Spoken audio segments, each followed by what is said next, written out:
You do realize we're going to be here like 3 hours, right? 3 hours. There's the reaction.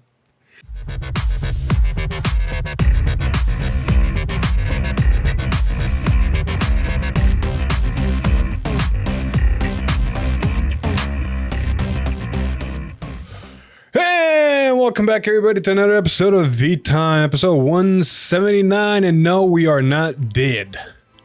No, we just got some fun catching up. Fun catching up is a good word. Basically, I went to America, as you probably saw from the live stream and other stuff. Went there, kind of took a little vacation of sorts. So we did record a shit ton, but not a lot of shit ton has been edited. So that's up on the horizon, and that's coming out soon enough. Mm-hmm. But that basically just explains the drought on the channel for a bit. Yes. But there is a fun stuff to come, fun changes, and fun things to talk about, especially in this. Yep. Like, for example, this thing.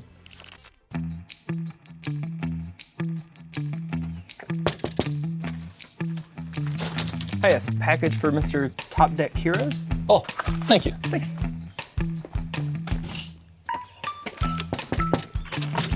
Mr. Top Deck Heroes. Mr. Top Deck Heroes, package. Man, another one? What is with this guy? Mr. Top Deck Heroes. Again. Oh, Melody again. Mr. Top Deck Heroes. Oh, package. Oh, God. Thank you. That was heavy. What's in that one? Oh, trading cards. Cards. Was every one of them cards? Yeah. How can you afford that? Oh, that's interesting you say that. I got it from this baseball bit. Secret. Man, these people are crazy.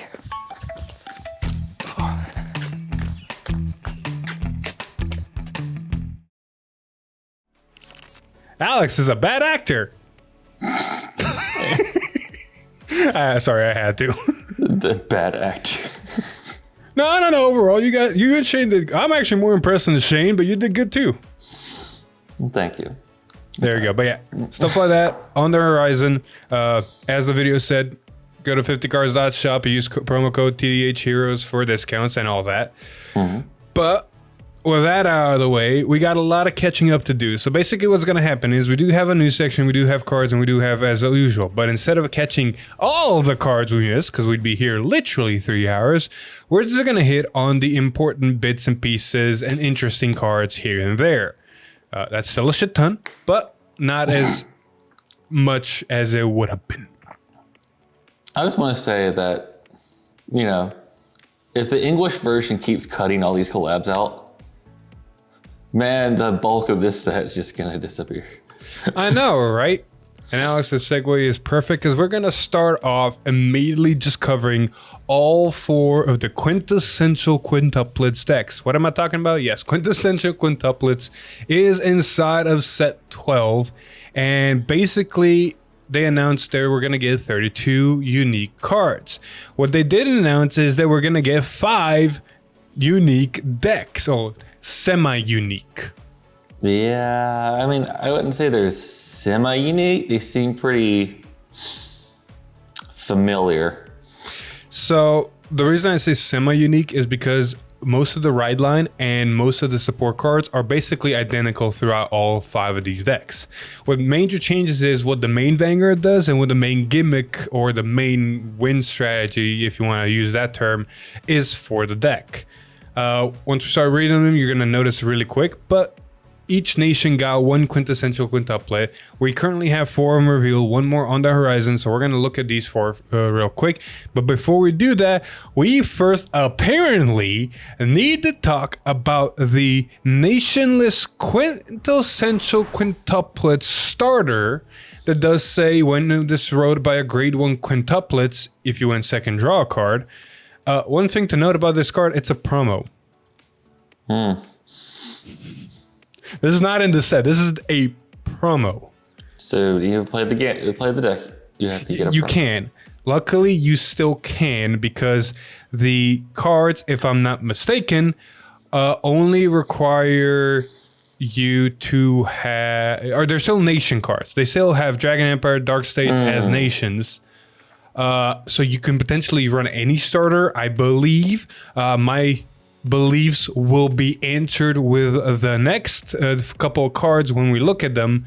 For example, the grade 1 ride line that all of them are going to share the same ability with. That's not it. There it is. So we're going to start off with the Brentgate one, and we're going to jump between Brentgate, Dark States, and all those, because the ride line and a support grade 1 as well as our grade 2 ride line all have the same effects. So no, Alex is completely correct. You're not going to be able to play the game unless you get the promo. God fucking damn it. That's a great start. Anywho, we're first going to look at the Brentgate grade 1, but technically all of the ride lines are the same. Night After School Festival, Miku Nako. The ride line's effects go as such. Auto when this unit is placed by riding from the quintessential quintuplets, that's the promo we talked about, you get a memory of the quintuplets crest. And then second ability is continuous Guardian Circle. If your memory has 3 or more quintuplets with different card names, this unit gets a shield 5k, making it 10k shield. You know, me talking about needing that starter to play the game, aged like fine wine. Like the perfect. Bro, that's signal. not fine wine. that's even, like you still have grape juice. God fucking damn it. Anyway, a couple of things to know really quick in this ability is the fact that 1, you get a crest. We're going to read the crest. But 2, it mentions memory. Now, for my White Schwartz players out there, memory sounds a bit too familiar. And unfortunately, yes, it does exactly work that way. Yeah. So we're going to look at the memory of the quintuplets crest.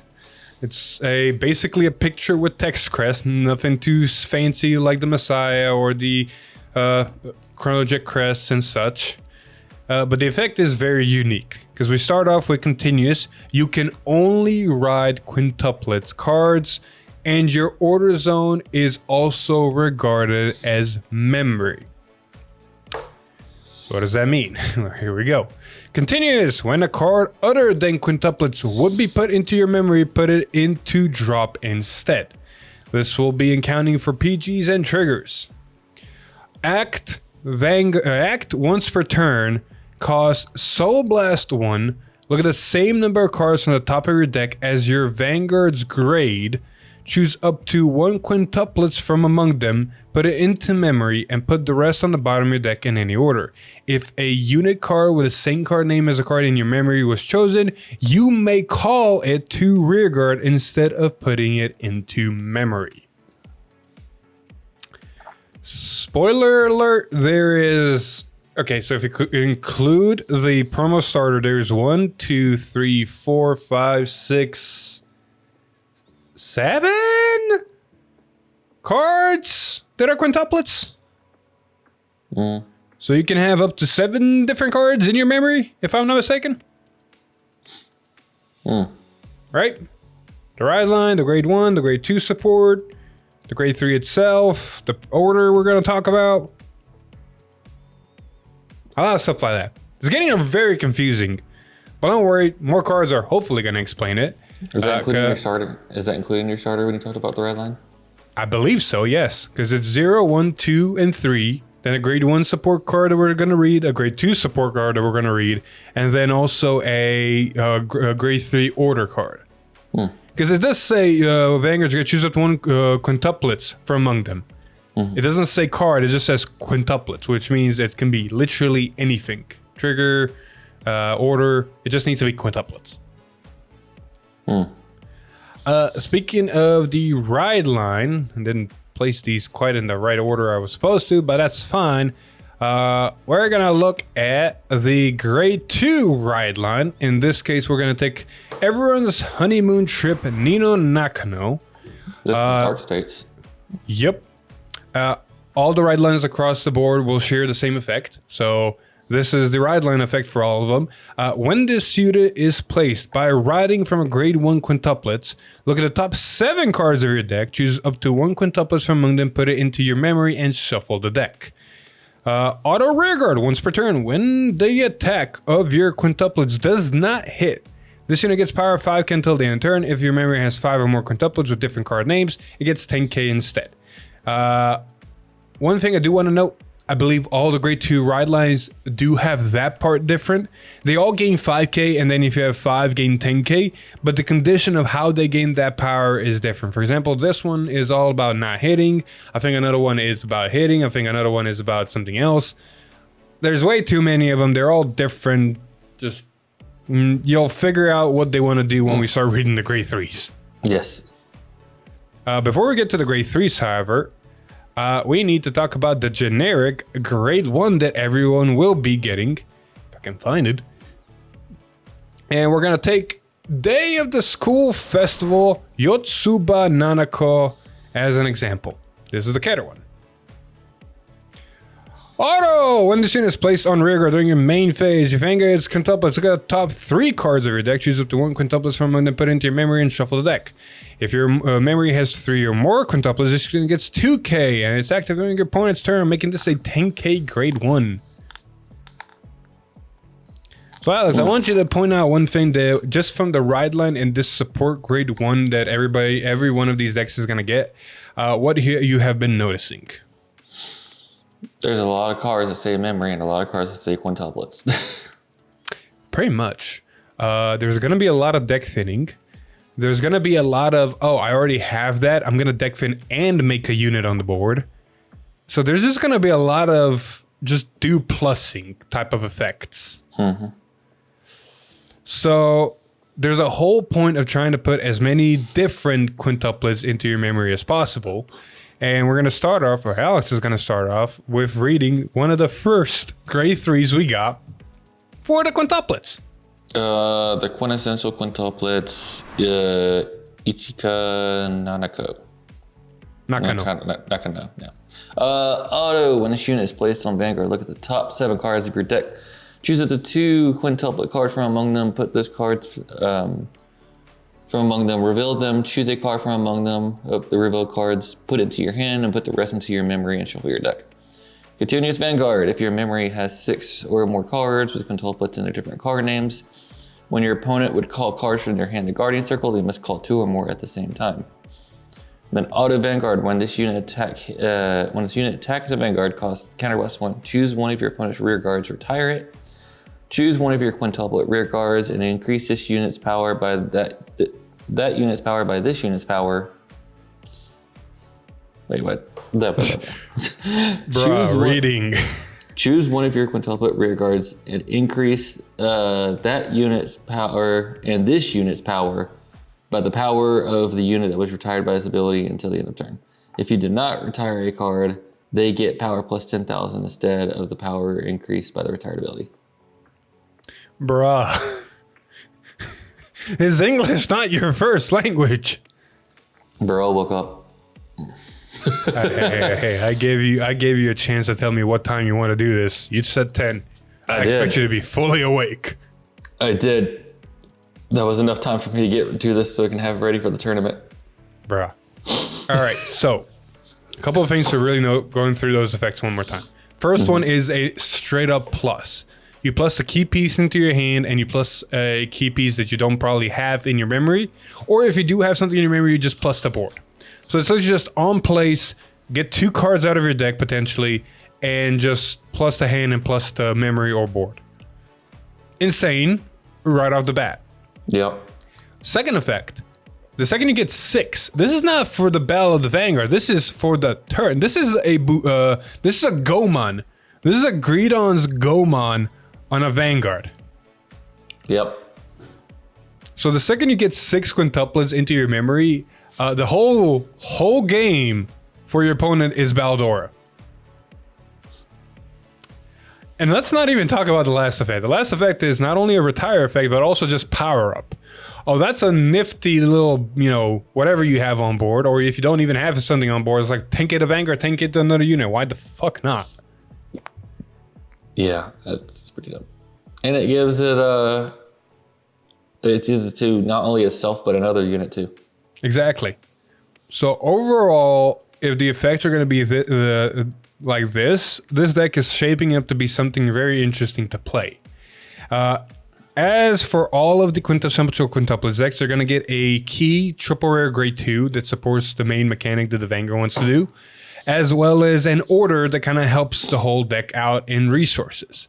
So Alex, what is the grade 2 triple rare? Bittersweet Love, Ichikan, Nakano. Auto, when this unit is placed on rearguard, if your Vanguard is a quintessential quintuplets, that name. Cost counterblast 1 and put a quintuplet from the drop into the bottom of your deck. Choose one of your opponent's rear guards and retire it. If your memory has 5 or more quintuplets with different names, you may draw a card. So elaborate. You pop things if you have your name Vanguard. And if your memory has enough cards, you draw cards. So it's an on attack draw card. No, this one's on place. Oh, sorry, it's an on place draw card. Yeah. Because why not? I mean, I don't know how easily you're going to get to the conditions of 5 or more, but if you do. Well, we'll find that out sometime next week when we start testing these. But for right now, we just got to figure out and see what they do. For example, she got an order as well. Yeah, Memories of the School Festival for Ichika Nakano. Play to what grade was this order? Grade 3. All of them are going to be grade 3 orders. Okay. Play this if you have a quintessential quintuplets Ichika Nakano. Choose up to 2 quintuplets with different. Wait. With the same. Choose up 2 quintuplets with the same card name from your draw. Put them to the bottom of your deck and put the rest into your memory. One of them into the bottom of your deck and rest in memory. If you chose one or more, perform all of the following according to the number of quintuplets with different card names in your memory. 3 or more different card names. Choose one of your opponent's rear guards and retire it. If you did not retire, you draw a card. 5 or more different card names. You countercharge 1.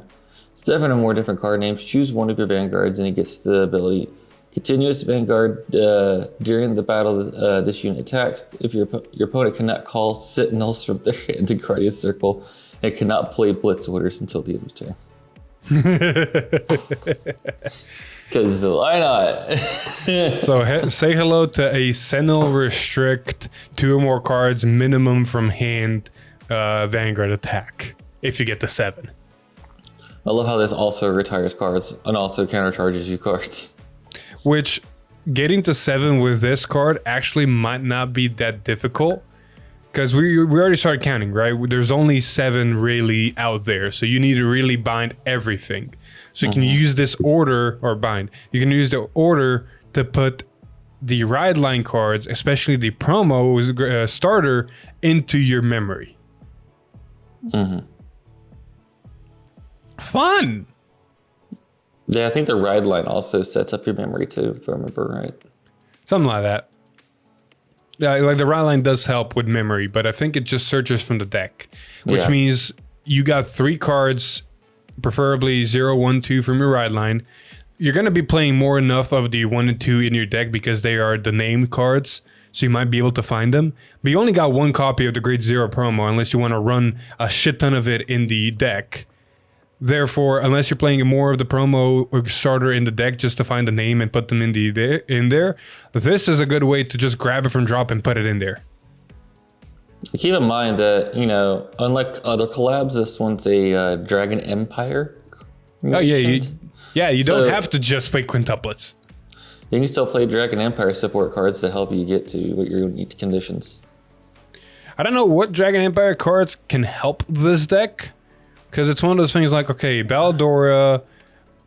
Oh, God. You know what would be a good card in this deck, actually? Best Harvest? No. You only pop 2 cards. Oh. No. Plus, you want to play the grade 3 order. That's true. No. I actually know what a card, because it does retire just enough to where if your opponent's not super careful, this is always going to go off. And with all the conditions, if you can meet them, it's just going to be dickish. Tri-Bash. Here's my double crit, no Sentinels, 2 or more cards to guard, potentially 23 or even more power because of, Persona Rides and all that stuff. Vanguard.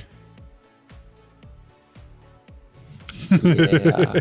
Plus, it builds soul, which the crest needs. Fair. So yeah, fun stuff. That was the first quintuplet combo. Now we go on to the second one, and this one is for Dark States. We got the quintessential quintuplets Nino Nakano.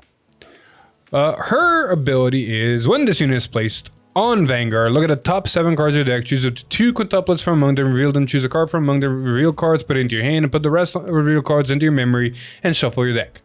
Pretty much all of the quintuplets will be sharing this first ability. The second 2 abilities, though, that's where they're going to differ. As she goes, continuous Vanguard. If your memory has 6 or more quintuplets with different card names, this unit gets critical +1. And then auto Vanguard. Once per turn, when this unit attacks does not hit, counterblast 1, stand this unit, and increase or decrease its critical and drive to 1 until the end of turn. Fun! Yep. Right? Fun! Who doesn't want a double critical Vanguard at your face that if you guard, it's just going to swing at you again? It's going to be single crit, but hey, it's swinging at you again. That's the problem. Yeah, I mean... The only Okay, you want to hear the good side about this, because I don't know which downside you're going to mention, but if you do guard it, the restand, you don't ditch cards. You actually plus a card in hand. Yeah, I was going to say, like, if you're trying to play the whole, oh, they're 4 damage, I'm going to keep damage denying them because it's double crit all the time, it does neg out the plus crit. So Yes, it it will does. deal in 1 damage. So your opponent has more incentive to take the second hit than the first hit. But I mean, it's still like what, 200, or still 1 drive check. You still rip a crit. Exactly. Not to mention, like, 3 drive checks is always good. Multi-attack is always good. Overall, it's just like, it's a double-edged sword no matter how you splice it, and you really can't stop it. It's either you take 2 damage or you guard the 2 damage, maybe take 1 damage if they don't hit a crit. But now you still wasted shield and took an attack. Yeah. So there's no really good way to get out of it, but, you know, that's the point of the card. Exactly. As such, her support, Love is going at full speed, Nino Nakano. The grade 2 is very interesting because it says auto rearguard. When this unit attack does not hit, if your Vanguard is the quintessential quintuplets Nino Nakano, counterblast 1, put a quintuplets from drop on the bottom of your deck and stand this unit. If your memory has 5 or more quintuplets with different card names, you may draw a card. What attack are you gonna let hit is my question with this deck. So this is where you put all the crit triggers too. 3 drive checks. Oh, look, I hit a crit, maybe 2. This is going to go here. You got to guard this twice now. This deck is shaping up to be better than Dragon Empire on paper. On paper, yeah. Now let's look at the order. Memories of the School Festival for Nino Nakano. As such, again, it's a grade 3 order, normal order. And this one has to be played with Nino Nakano. And of course, the first ability is very similar. Choose up to 2 quintuplets with the same card names from drop, put on the bottom of the deck, and put the rest into memory. If put 1 of them on the bottom of the deck and put the rest into memory. If you chose 1 of more cards, perform the following according to the number of quintuplets with different card names in your memory. 3 or more different card names. Choose up to 1 quintuplets from drop and call it to rearguard, and it gets 5k until the end of turn. The restander. The plussing. 5 or more different cards, countercharge 1. 7 or more different card names, choose 1 of your Vanguards and it gets continuous Vanguard. All of your front row quintuplet rear guards get 15k until the end of turn. That quintuplet on the grade 2 quintuplet, that if it doesn't hit restands, can on its own with this order be 30k. So you know when we talked about what generic cards you would run in Dragon Empire? Yeah? You know you play in this? What? The you can't guard with grade 1s or greater. Oh, Quinlu? Quinlu, yeah. One problem with Quinlu. You need to have, at the time that she goes into Soul, you need to have 7 cards in Soul. With the ride line and none of the cards actually in quintuplets plussing unless you make a Soul Charge engine, the crest also Soul Blast, so having 7 cards in Soul is probably not happening. Fair enough. But I like where your mindset is. I do want to read one thing about this real quick before we continue, because it is concerning me. Choose up to 2 quintuplets with the same card name from drop. Put one of them on the bottom of the deck and put the rest into memory. You know what this means, right? This is actually forcing you to run more of the promo starter. You can't just run one. I just realized that. Because you choose up to 2, but you put one of them. So if you pick one, you still have to put the one you picked on the bottom of your deck. Good luck, Japan. You need a play set of each of the starter for your deck. I don't know why you're talking about Japan. There's a good chance we might be getting this. Quintessential Quintuplets is a Weiss Schwartz title in English. Therefore, Bushiroad already figured out the licensing for English making these cards. Nothing's really stopping them majorly from doing this in Vanguard, to my knowledge. That's fair. Question. Answer. Because the grade 3s are triple rares, correct? Yes. How many triple rares are confirmed for the set? No clue, because these are EX triple rares. Also, thanks to some of our members in the behind the scenes, apparently the promo is going to be the box topper. Okay. So if that's the case, then there's no problems. But if that's not the case, that's a problem. Yeah.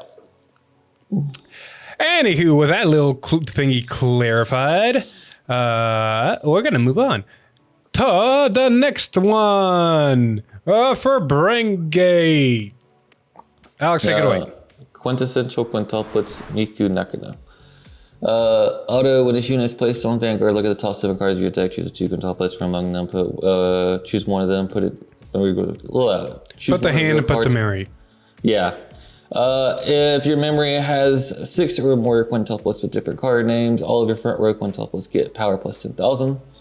And then Auto Vanguard, when this unit attacks, cost Counterblast 1, choose one of your quintuplet rear guards. 2. Return it to choose 2. 2? Oh, it is 2. Return it to your hand, choose up to 2 quintuplet units from your hand and call them rear guard. It's Bermuda. It's 100% Bermuda inside of Brengate, and it's constantly giving 10k power to the front, so you're not even going to lose power. Hell, if you Persona, it's a constant 20k to the front. It's like, oh, swing rear guard, swing Vanguard, call 2 rear guards again, swing rear guard, everything has plus 20.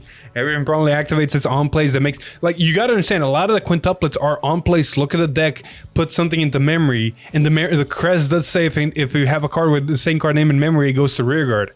You can make new columns with this shit. The worst part about this is that this card does it mid-battle. So that means you have a whole front row that when you hit the over trigger, is like you said, if you're on a Persona Ride turn, is getting, if they're a 10k grade 2, is a base of 30, becoming 60k rear guards. Yep. But that's just the grade 3. This has, the grade 2 in the order still. Ideal image, Miku Nakano.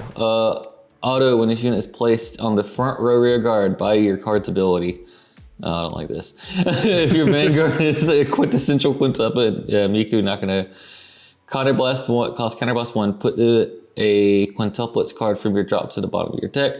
Choose one of your other rear guards in the same column as this unit and stand it. If your memory has 5 or more quintuplets with different card names, you may draw a card. Repeating boosters. So I found the Pseudo Nova Grappler card in the game finally. I know, right? Bro, this thing is just like, boost, bounce, call, counterblast, restand.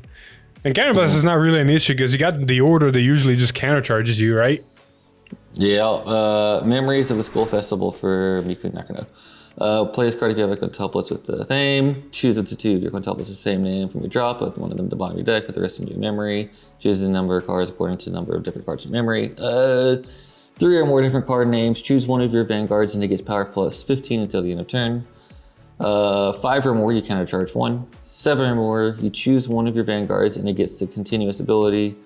All of your quintuplet units get power plus 5,000 until the end of turn. So This more thing's coming in power. this thing's coming in like a truck.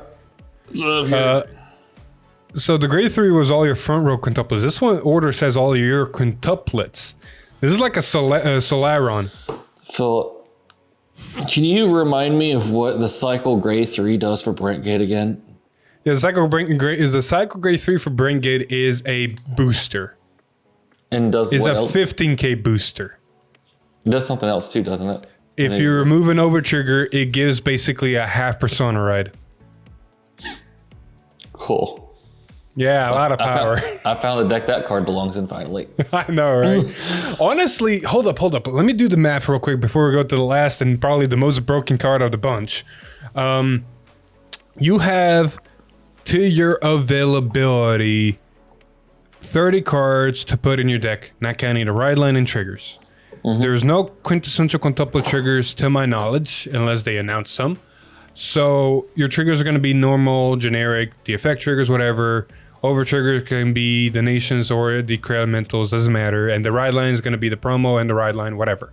Then you're probably running, let's say you're running max of anything and everything quintuplet. Therefore, you're running 3, 6, 8, 12 more cards because you're maxing out the ride line.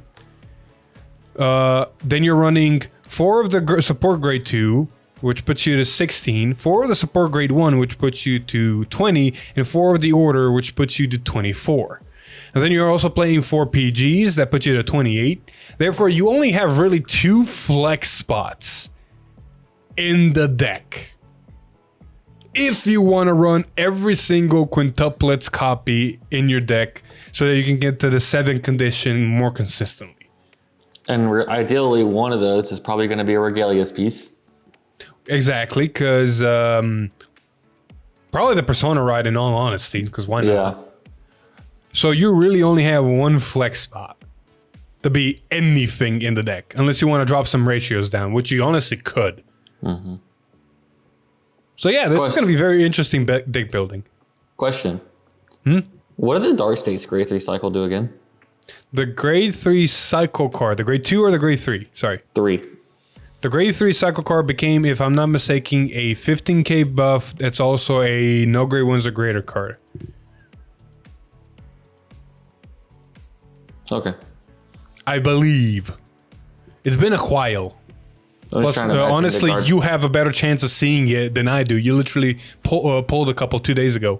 Yeah, no, I just don't feel like walking to the other room. Oh, there we go. All right, now we got to cover the last quintessential quintuplets. And probably, in my opinion, the most broken one. The quintessential quintuplets, Yotsuba Nanako. Her ability is, like always, when placed on Vanguard, they'll get to top 7, add 1 to hand, and 1 to memory. This is where it starts getting interesting, because she's got 3 abilities, unlike her sisters that have 2. Auto Vanguard, when this unit attacks, counterblast 1, and this unit gets 5k until the end of turn for every 2 quintuplets in your memory.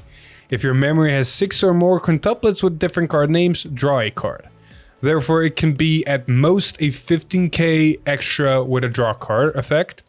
Its second ability is auto, when this unit attack hits a Vanguard, choose a quintuplets from drop and put it into your memory.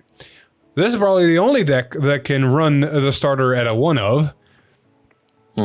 And right now you're thinking, well, just a 15k with a draw card and on hit put to memory, it's nothing that impressive, right? Nah, the last ability makes it to where you don't want this to ever hit. Because its last ability is auto Vanguard. At the beginning of your turn, if your memory has 14 or more quintuplets. Wait, what? If your memory has 14 or more quintuplets and 7 or more of them with different card names, you win this fight. I'm a little bit confused now. I thought it was just 7 or more. No, you have to have 14 total, and then you have to have 7 or more of them have to have different card names. I need to reread the crest now. Because I thought whenever you try to put a quintuplet in there and it has the same name, it just went to rearguard. For the rest on the bottom of the deck, if a unit would... Oh! Oh, ignore me! Oh. No, when a card, yeah. Oh, no. Okay, so I was mistaken in my assumptions in the early parts. You only call to rearguard from the orders ability. All the other cards, just place them in memory. Mm-hmm. So you keep deck thinning mostly. Yeah. Okay. Still makes this card broken because 14 is not hard, in all honesty. If you just keep spamming cards that put more of them in there, 14 is not that hard. Granted, you're stuck to playing one nation still. Yeah. So, you know. Oh no. Really... We talked about this deck and how you can only potentially put 2 spice cards in here. I know one card that's almost an immediate put in here and go ham. Caliber. Yeah. Actually, you know what? Actually, no. I know which one's better. Drilling Angel. Make a soul and potentially get a free call because you're basically running 4 of everything. Sorry, I'm trying to reread the first ability. It's literally just power gain, and if you have 6, draw a card. That's it. Oh, okay. The first ability is literally just look at 2, add 1 to hand and 1 to memory. Granted, your opponent's probably not going to want your Vanguard to hit because your Vanguard helps accelerate it too. Yeah, your opponent's never going to let your Vanguard hit. And your opponent's probably never going to let your grade 2 rearguard either hit because his Shining Smile Yotsu Bananako says auto rearguard when this unit attack hits, if your Vanguard is quintessential quintuplets Yotsu Bananako, counterblast 1, put a quintuplets from drop on the bottom of your deck. Search your deck for up to 1 quintuplets and put it into memory. If your memory has 5 or more quintuplets different card names, you draw a card. I don't think you're gonna want to let anything from this deck hit. But it's probably going to. Hey, there's still the order to talk about. Yeah. We got Memories of the School Festival for Yotsu Bananako. Again, you can only play with Yotsu Bananako. Choose 2 cards with the same card name. Put 1 to memory. Put the rest on the put 1 on the bottom and put the rest in the memory. And then do all of the following depending on the different card names. 3 or more different card names. Choose 1 of your Vanguards and it gets power 5 until the end of your opponent's next turn. Oh, cool. So it's defensive. Yep. 5 or more different card names. Countercharge 1. 7 more different card names. Choose 1 of your quintessential rear guards, and it gets auto when this unit attacks. This unit performs drive checks until the end of that bell. At the end of that bell, put this unit into memory. Bruh. Exactly. Man, I would really want a Persona ride, but you know what? I'd rather have a twin drive rear guard that's also going to go into my memory. And help throttle the hold count to win the game. Yeah. And also, like, I love to have it like, let me just make an 18k Vanguard. We saw how hard that was when you played that against WKF. I love how this is very poetic for the Keter deck that has a cycle grade 3 that says, oh, your Vanguard's 14k or more, bet. It's like, so yeah, this one's not as impressive in the power gain as the Brain Gate one or the Dark States one. But the longer the game goes, the more chances of you just saying, and I lost, become just apparent. Yep. But at the end of that battle. Granted, well, in our playtesting, we'll see how much of a gimmick of getting to 14 is. But, so, you want to hear a funny? You know what's the perfect card or technically overtrigger in this deck? The blue one. Oh, because it gives it a drive or crit. I mean, yeah, because you don't want the red one because this can't restand. It'll run into memory, so you're not gonna give the rear guard that has drive checks a second attack. Yeah. The Catter one already gives drive checks to everything, so it's kind of pointless. Why not just give a crit to something? Like give 100 million a crit to something on the rear guard, and then have him force guard the one that has the on hit. No, I got one better. You know which one's better than that? The one that gives 2 units to 100 million or 100 million. Because Because then you can give all the drive checks from this to the other unit that has the 100 million. Oh yeah, true. Overall, fun stuff all around. Quintuples are shaping up to be very interesting and maybe rock the metal a little bit, maybe. But we'll see once we start actually practicing with them how stupid they get. But with being 40 minutes in, we're not even halfway done. Nope. We're gonna go with speed rounding some of these a little bit because there's still a decent amount to talk about, but there's some really cool things to talk about. Like for example, Eugene getting a replacement grade 1 ride line, ain't that right? Yeah, we got Quaking Bullet of Duststorm Roderick. It's auto when this unit is rode upon by Cataclysmic Bullet of Duststorm Randor, which is the grade 2 of the ride line. If your opponent has no rear guard, you draw a card. So drawing cards cool, I guess. And then Act Soul cost retire a rested rear guard. The call this card to rear guard and it gains power +5 until the end of turn. I mean, not bad. Let's be honest. Compared to the original Eugene grade 1 ride line, it's a lot better. Yeah. And finally, for Roderick skill, you actually have a card in your drop if you Soul Blast this that you want to put back into your soul. What? When do you Soul Blast for this? So, like, if you're running the cycle cards, the grade 2, you can Soul Blast this to draw cards as you're riding up and draw more cards. And then use Randor to put it back in. I don't know what I said Roderick, but yeah, Randor, yeah. So he'll draw a card, put a card from your drop back in the soul, so you can put this back in the soul. Not bad. I like it. But that's the only card Eugene got. He's actually getting some love. Yeah, we got a new supporting grade 1 Wild Bolt of Deathstorm Clifton. Auto, when this unit attacks or boosts, if your opponent's rear guard was retired by your ability of your Vanguard this turn, it gains power +2 until the end of battle for each of your opponent's open rear guard circles. And then auto rear guard at the end of the battle, this unit boosted. If you have a Vanguard with Eugene in its card name, cost retire this unit, choose up to 3 cards from your soul, and if you chose 1 or more cards, return them to the deck and shuffle. If you did not, you countercharge 1. If you did not countercharge this turn.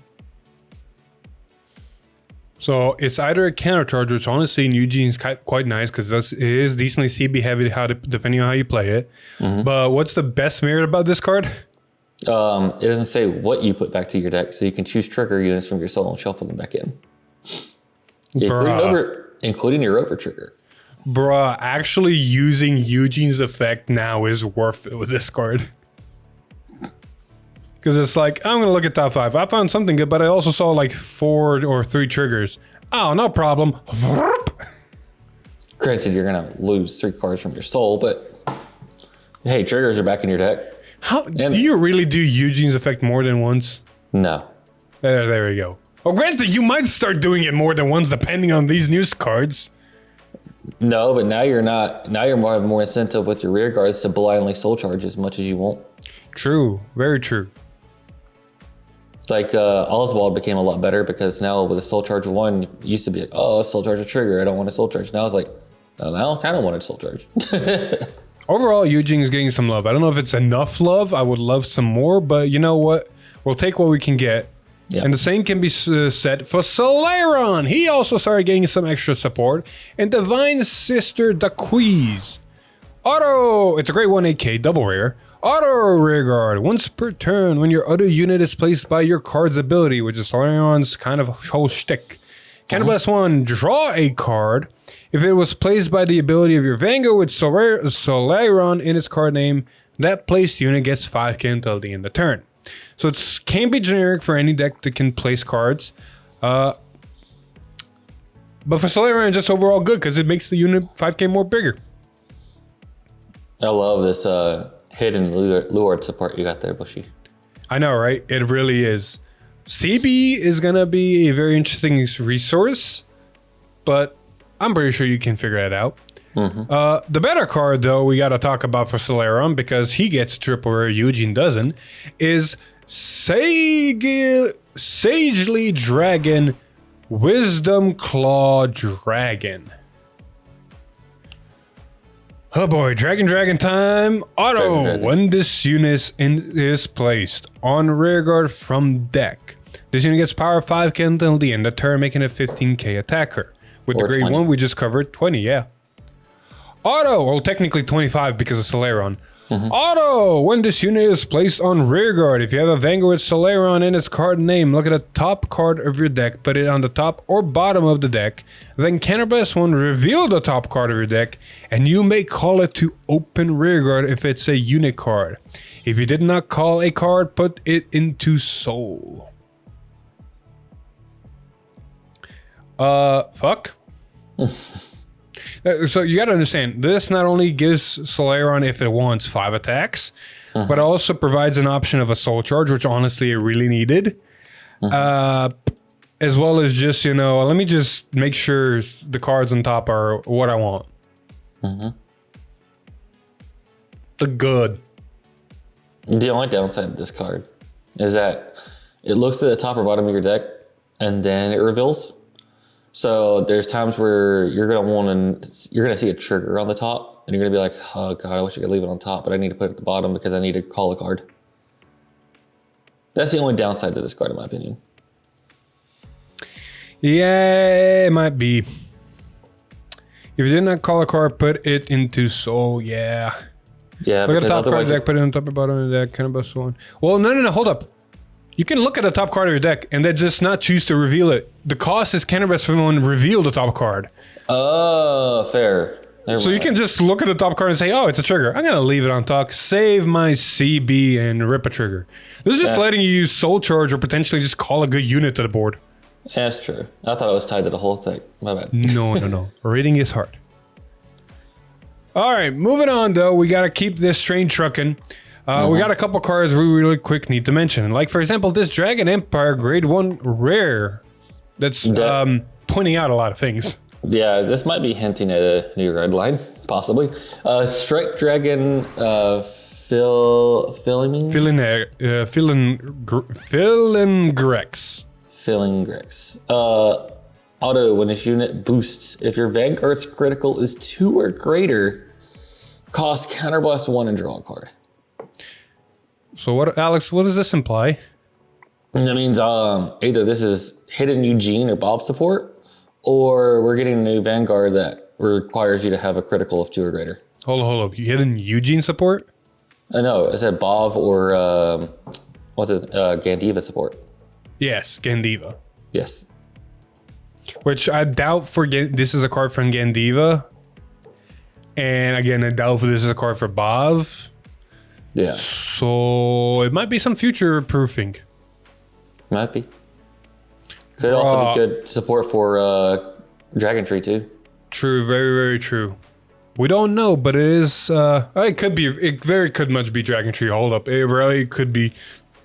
Because Set 12 has been introducing a lot of Dragon Tree cards. We're not gonna mention any of them, I think, but it has been introducing a lot of Dragon Tree support cards. So honestly, it could be for Griffagira. It actually makes a lot more sense because the deck doesn't CB that much if you don't put that much in it, and it does need extra plussing to kind of extra survive.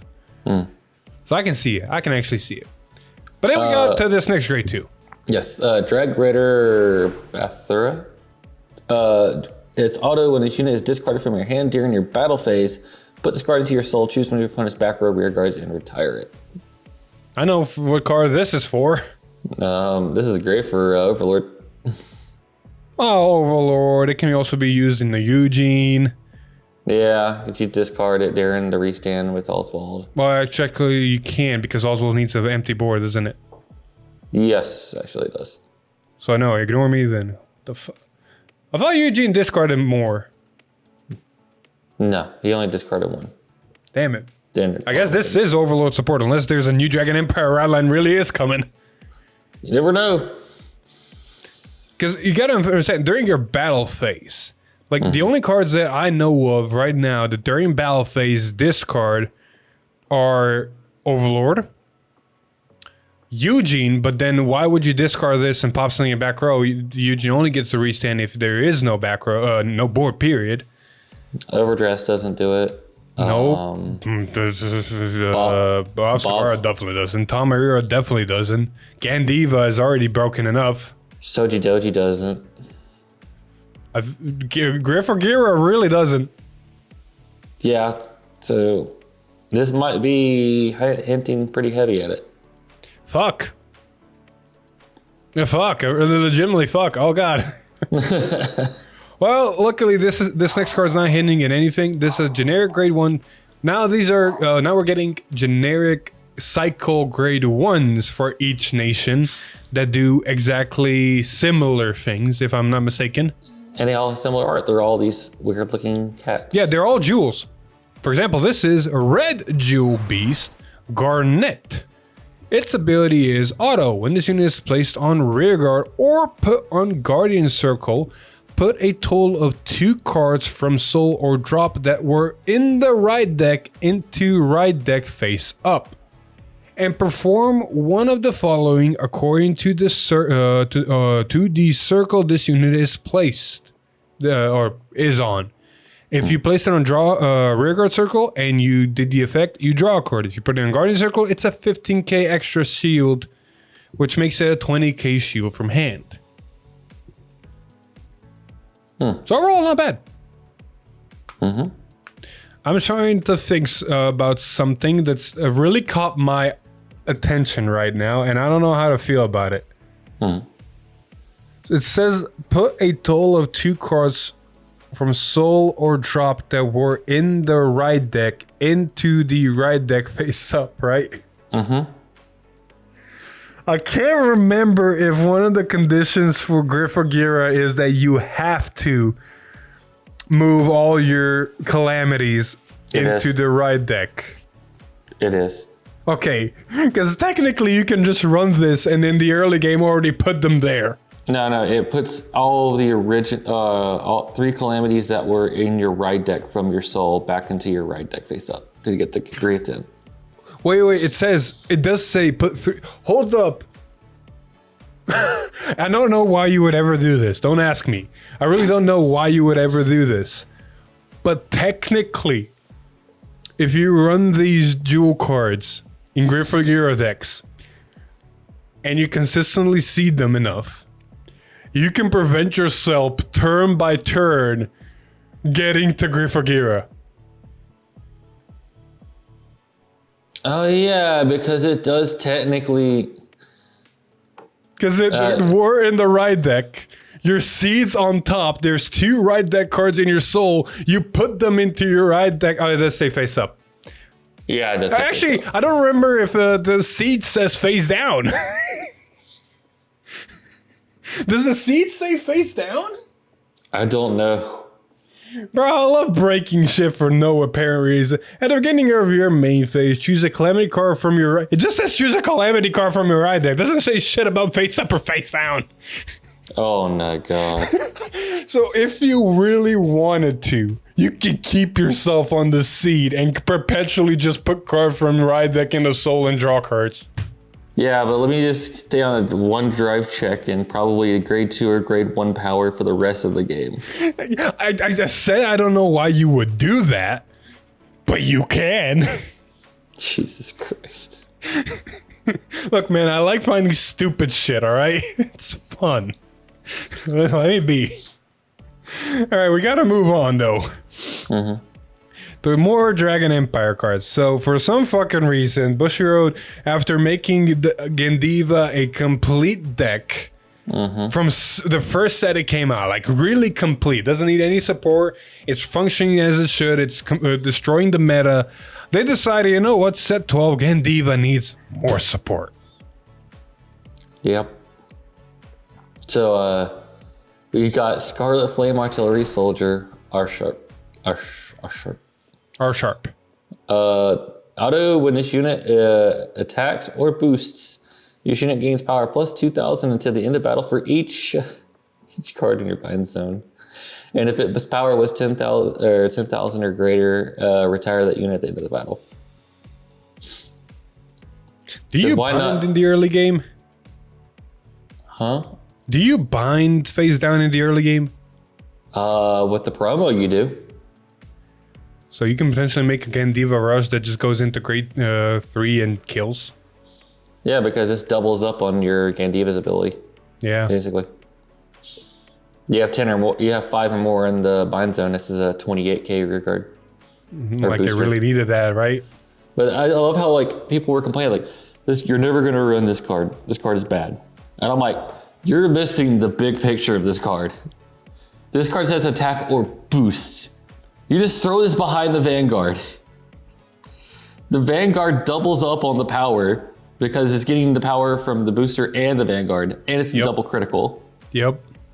You don't care if it dies. If it connects, your opponents probably die.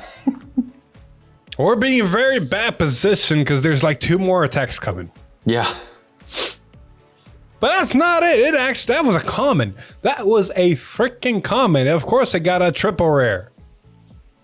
Yep. We got Scarlet Flame War General Brad Volden. Continuous deck. When this card is revealed from the ability of your Vanguard with Gandiva in its card name, it is also graded as a grade 1 and 2. Great. Awesome. Auto rear guard. When this unit attacks a Vanguard, if you have a Vanguard with Gandiva in its card name cost, bind a card from your hand face down, choose one of your opponent's rear guards and retire it. If you did not retire a card, you draw a card and it gains power +5 until the end of turn.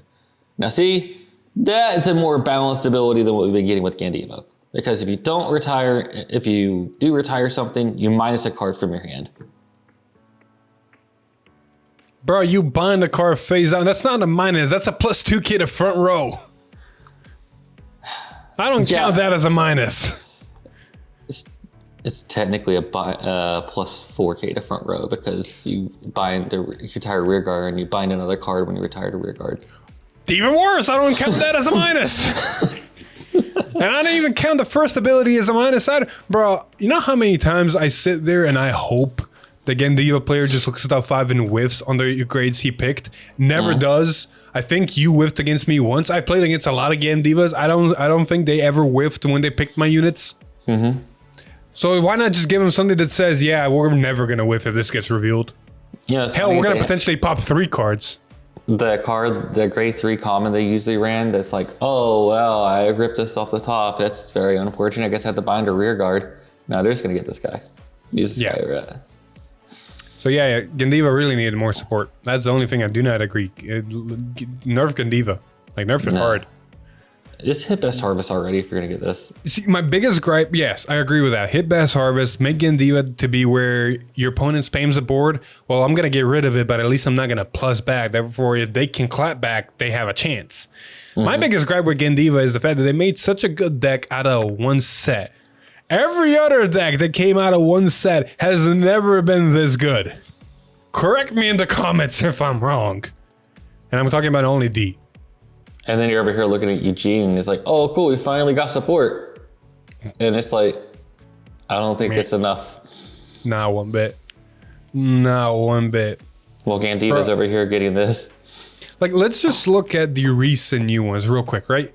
Was Granfia any good out of straight out of set 1? It was aight. It's but aight. not that. Yeah. Unica was the joke. Unica was a punchline of that set. Viamance, cool. Not as good as OG Bruce. What else did we get? I feel like I'm missing one. Solarion. Oh yeah, Solarion. I mean, it was good, like decent amount of power, but not really doing anything. I'm missing one more. Hold up. We had Granfia, Unica, and someone else. It was like a trifecta. Bro, I'm blanking on set 9.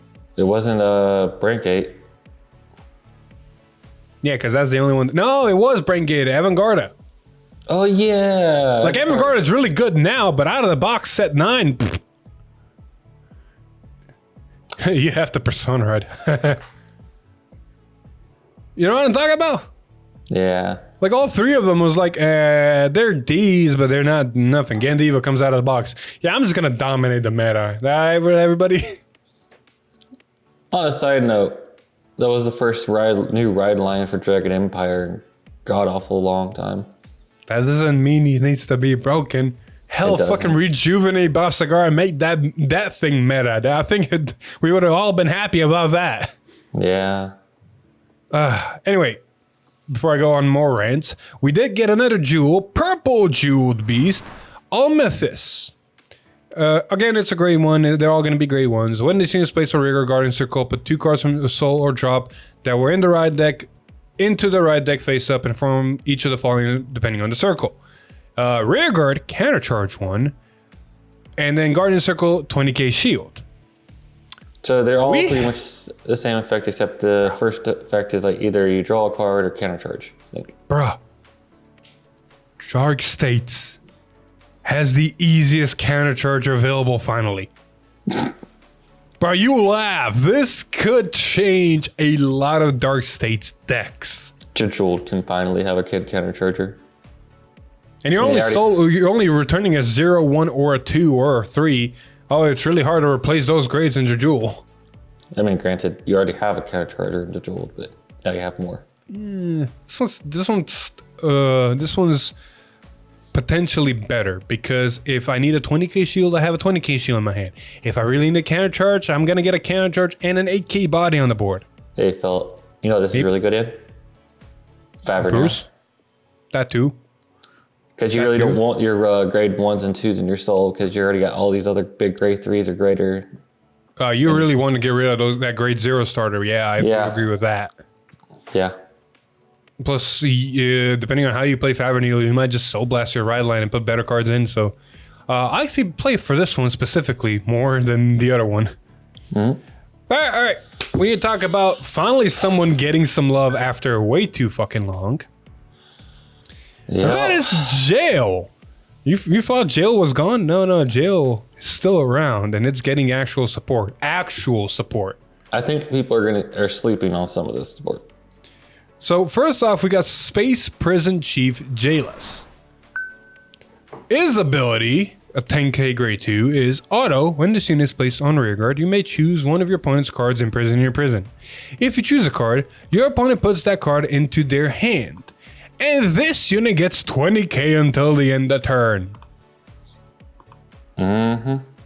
I mean, you can always give them a deck card that they either not gonna need or not gonna matter.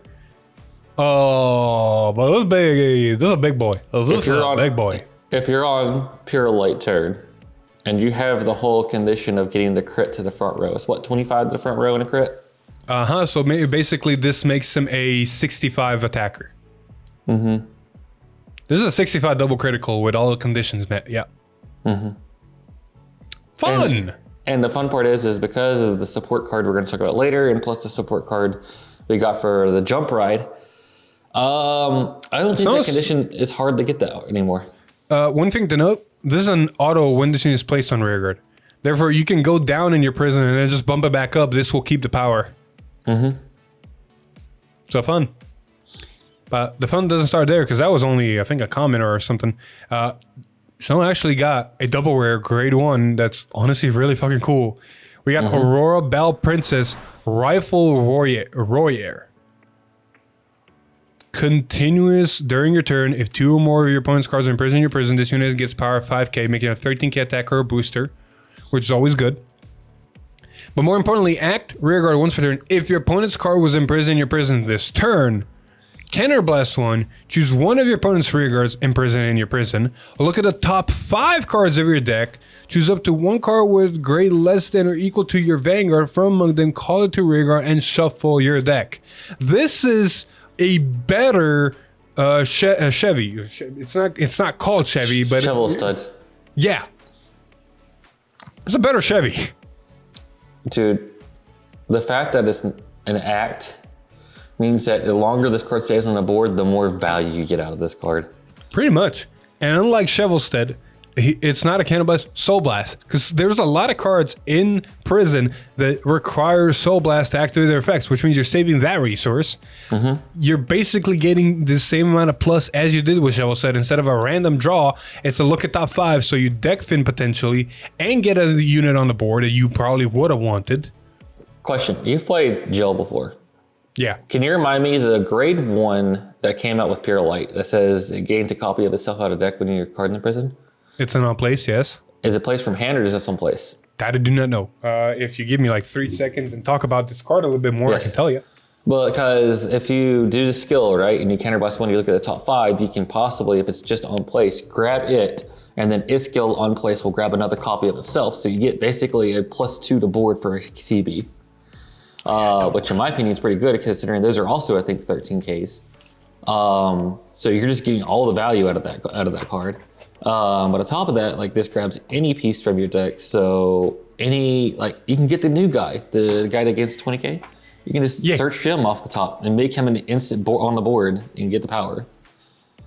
Like overall, this is great, and it still imprisons cards from your opponent's drop zone, so you're getting more cards in your prison. I don't know where that card is. But yes. Oh wait, hold on. You can also get cards, to just place it. You have on place abilities, not from hand. Like there's a lot of prison cards that just place go. Yes.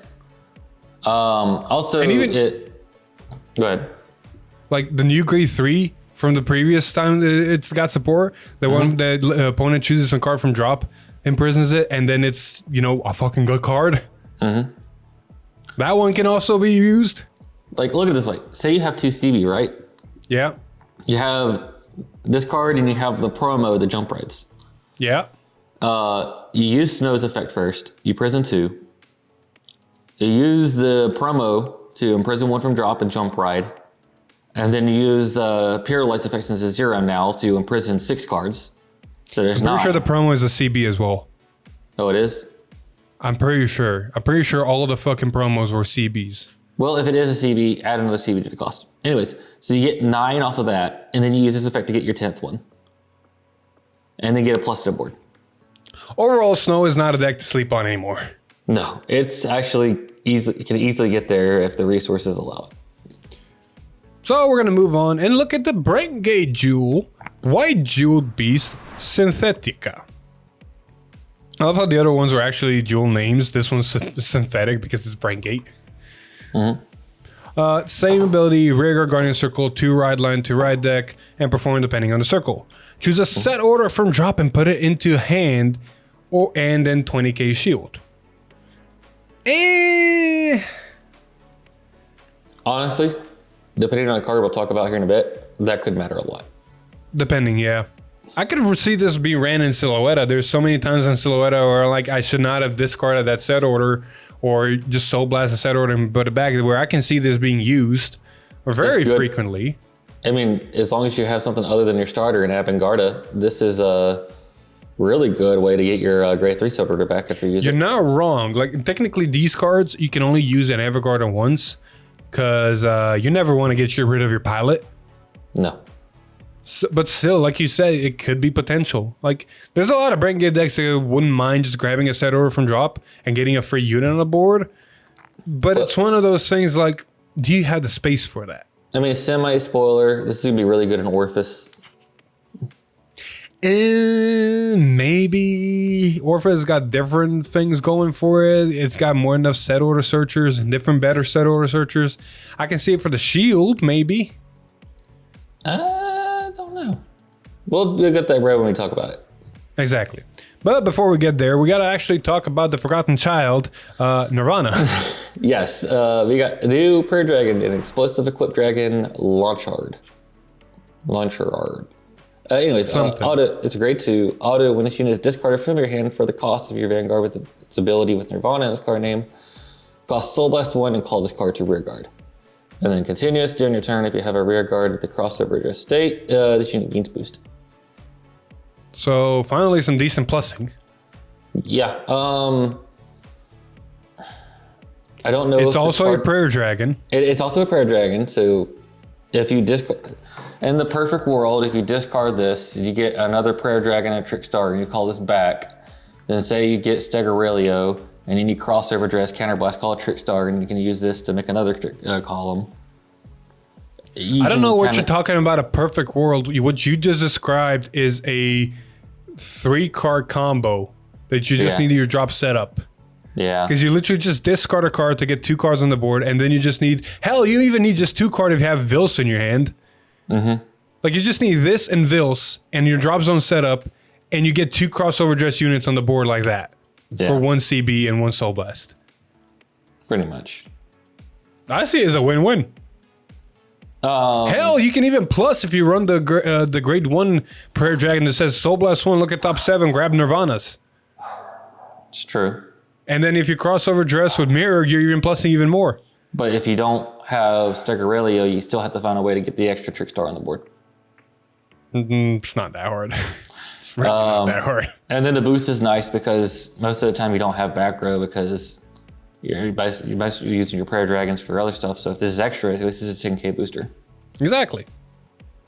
So overall, potential. Nope. All right. Speaking of potential, Unica actually got potential in a rare normal order. She got Almagest Cellsphere. It's a grade 3 normal order that says play if you have a Vanguard Astorea in its card name. Therefore, it works with both Unica and Biko. Countercharge 1, which I don't think it was ever a problem for the deck. Choose 3 trigger units from your drop and put them into Soul. If you have an Astoria in its card name was removed this turn, choose one of your Vanguards and it gets critical +1 until the end of the turn. They basically fixed the Biko with this card. Yeah, because most of the time you're like, oh, it's sad, I'm gonna lose the crit. No, you don't. No, you don't. And you countercharge on top of it. So, excited to test out Biko Mask. See how the deck plays now with some extra threat. Still, I need to find the crit triggers to, put in drop and all that. But at least, hey, you can really hard guard early, be on 1 CB, and still do a lot of shenanigans. I like it. Okay. Oh, I didn't want to mention these 2 next Keter cards, so Alex, take them away. We got Indomitable Angel. It's a grade 2. Auto, when this unit is put on your Guardian Circle, if your opponent's Vanguard is greater than your Vanguard's grade, this unit gains shield plus 10,000 in the battle. So it's a 15k shield playing against Stride deck sets and Griffer gear. Yeah.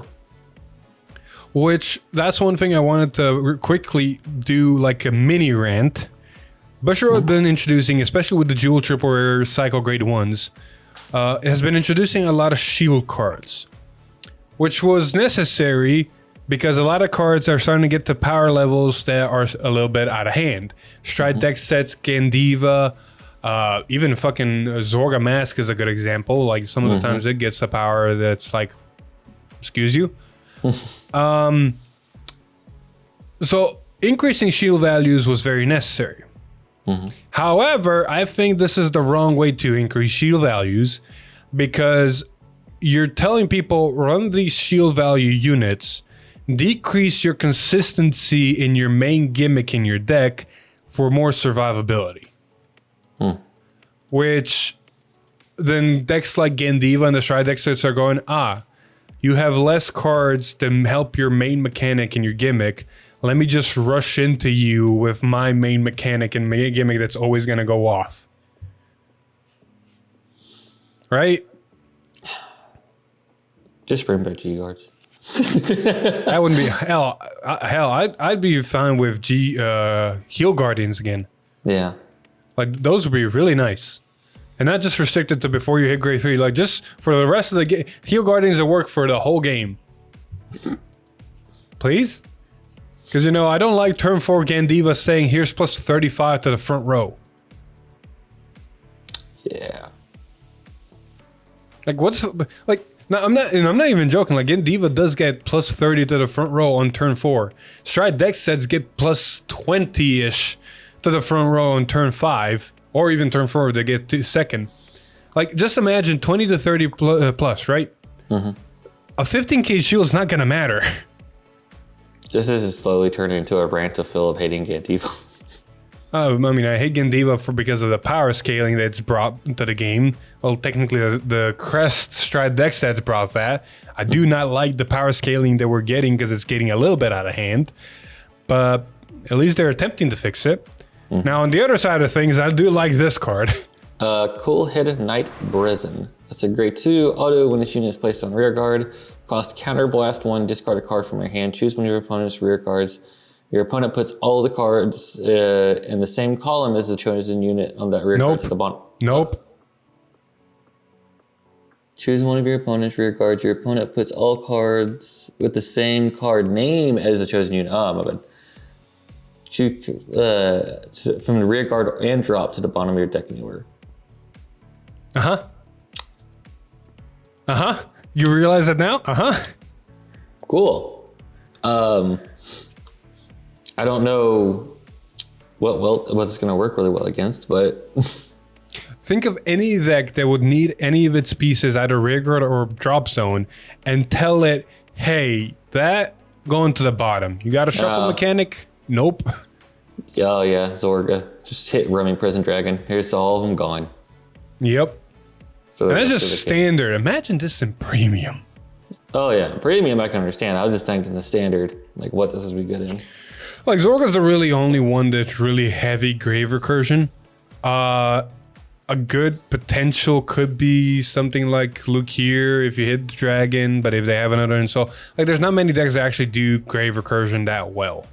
A deck you would really screw over would be Silhouette.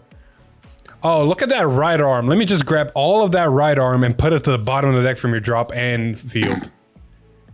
Yeah. So there is decks that this would hurt, but I just love the option of it. All right, enough of that. Speaking of premium, for some reason V Premium still exists, and we haven't finished with the generic cycle cards for V Premium promos. This time around, we got Buy Attack Dragon. Same second ability, it's a right fixture, but the first ability is Auto Vanguard Rearguard. When this unit attacks a Vanguard while boosted, Soul Blast one, choose a column and retire all of your opponent's triggers in that column. It's a Dragon Empire card, it's a Kagero card. Self-explanatory, just retire the board. Nothing really too impressive. But then we get to the Bermuda one. And they just said, you know what, Bermuda weren't broken enough. Let's make them a bit more broken. Ain't that right, Alex?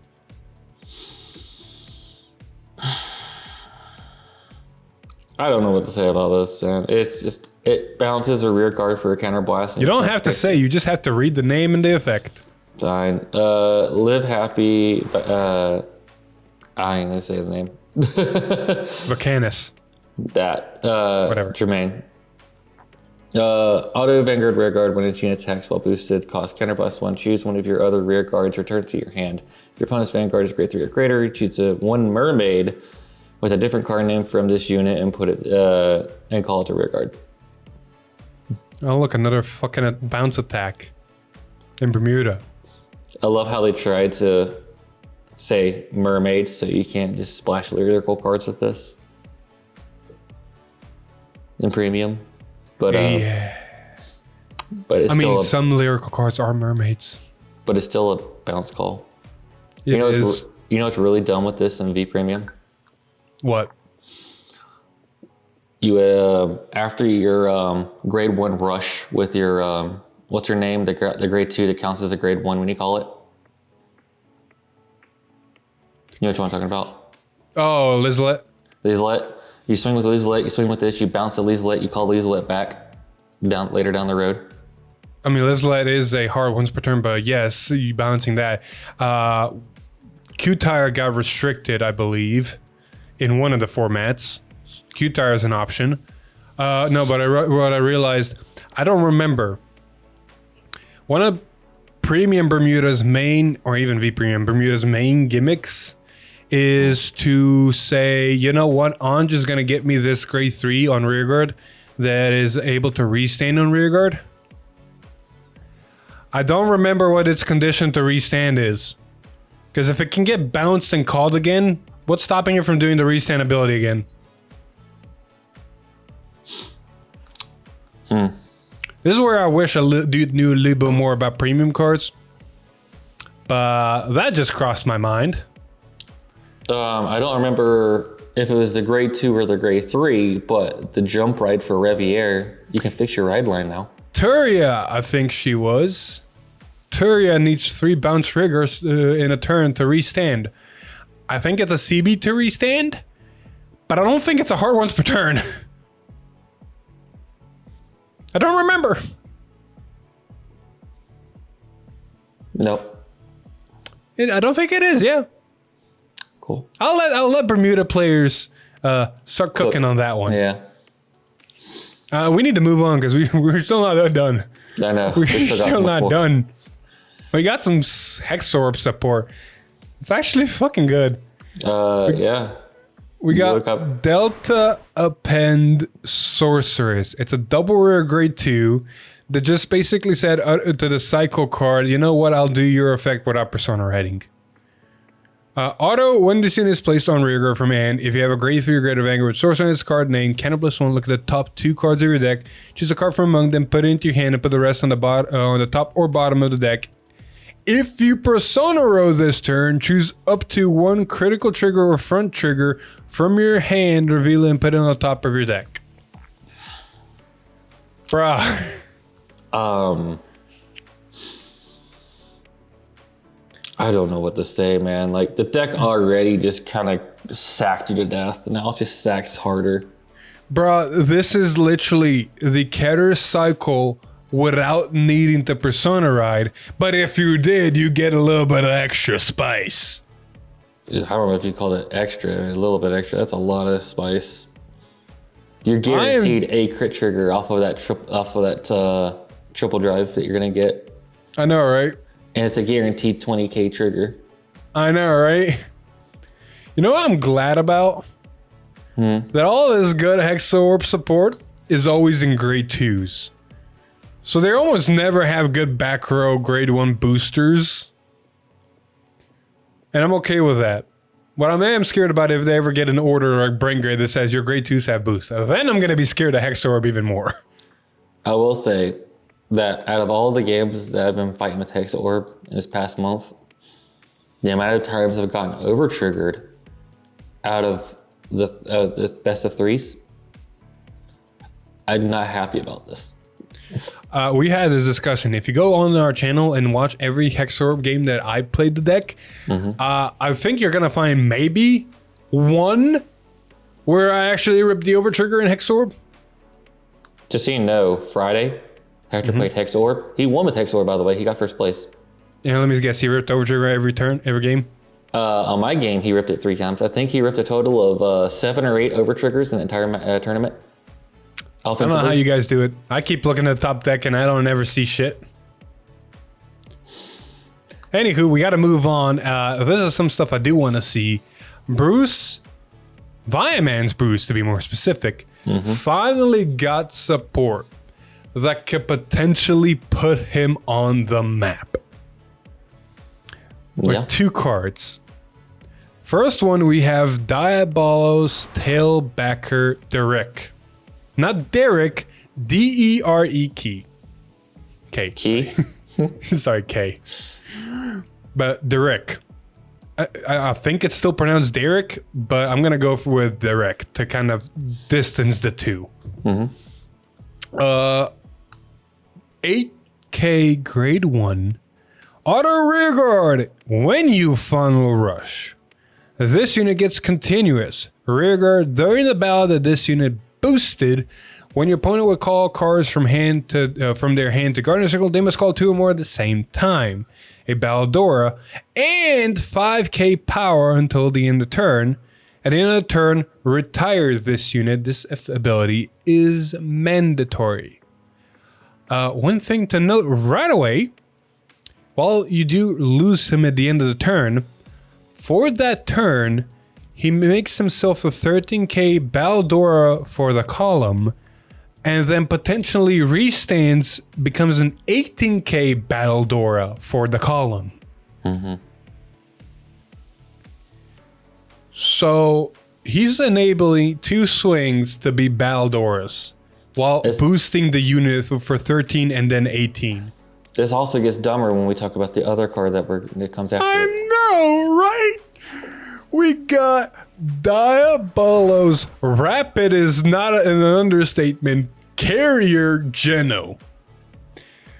It's a grade 2 double rare that says auto front row rear guard. When your Vanguard attacks, if you are in final burst, Soul Blast 2 For every 2 cards in your damage zone, choose one of your rear guards in the same column as this unit and stand it. If you stand 2 units, they get power 5k until the end of turn. And then auto front row rear guard at the end of your turn. If you are in final rush, put this unit into soul. Choose a normal unit from your soul and put it into your hand. Yes, it can be himself.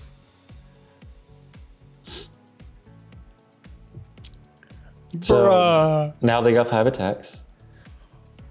5 attacks. If your limit break for both columns are gaining 10k power. If you're a limit break not 4 or lower, you're getting still 5 attacks, but you're only getting 5k to the, this thing. And if you have that new grade 1 we talked about in the back row, all of those columns, there's 4 battle dory effects. Well, in a perfect world, put 3 of them in the back row. You have a turn with 5 attacks that are all Baldora. Yeah. In a perfect world. But granted, you're probably going to have that Maple in the back row, so your Vanguard's triple drive. You remember that Jewel Cycle Grade 1? Mm-hmm. I'm probably going to be running it because there's a lot of CB effects in Viamans to where, let me just place this thing. Oh shit, it's not a Diabolos. Damn it. I can work around it. I think I have a combos in my head to make it work around it and still have good units on the board. I'll start cooking on that, but regardless, 5 attacks here. 5 attack Bruce is back. Don't sleep on him because he will smack you in the face. Yep. All right. Me happy. It's time for Boss Sagaras to be semi-happy because you got a rare card. Not a triple rare, a rare card. Sealed Blaze Dragon Yatura. And this is interesting because it is a grade 2 with auto when this unit is placed on Guardian Circle. If your Vanguard has 2 or more arms, or you have a rear guard with 2 or more original address, this unit gets shield 10,000 to the end of battle. Again, this is one of those goes into dex cards and 15k shield, but I already set my gripe on 15k shields as units. Ooh, anything you want to add to this? You played Bob Sagara more than I have. You'll probably, and I play crossover dress. You're probably never going to see it in any of them. It's not even a pair dragon. There's a pair dragon, maybe. Like, see, that's the point. Even in Boss Sagara, I don't think you'd run this. There's no real space to play this in Boss Sagara. It's a well-oiled machine already.